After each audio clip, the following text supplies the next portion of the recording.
Hi, hello kids. Welcome back to our channel. Here we have an alphabet. Some are missing and we will find from this one and complete our alphabets. So we will start our journey. But before, if you are new, then kindly subscribe and like our video. So start. A for apple. Then this letter is B. We will find the B. Where is B? Yes, this one is B. B for ball. A, B, C, D, E. F is missing. Where is F? Is it an F? Yes, correct. This one is F. G, H, I, J. Where is J? Is it a J?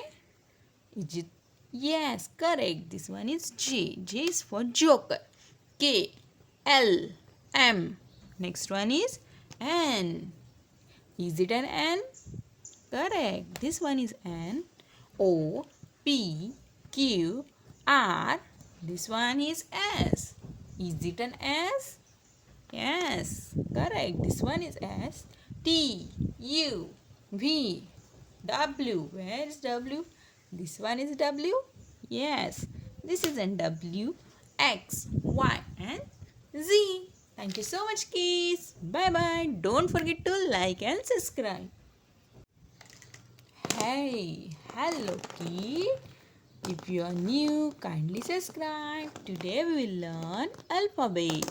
So let's get started. A for apple, B for ball, C for cat, D for dog, E for elephant, F for fish, G for goat, H for horse, I for ice cream, J for joker, K for kite, L for lamb, M for mango, N for nest, O for orange, P for peacock, Q for queen, R for rabbit, S for sheep, T for top, U for umbrella, V for van, W for wall, X for xylophone, Y for yak, Z for zebra. Thank you so much, kids. Don't forget to like and subscribe. Bye bye.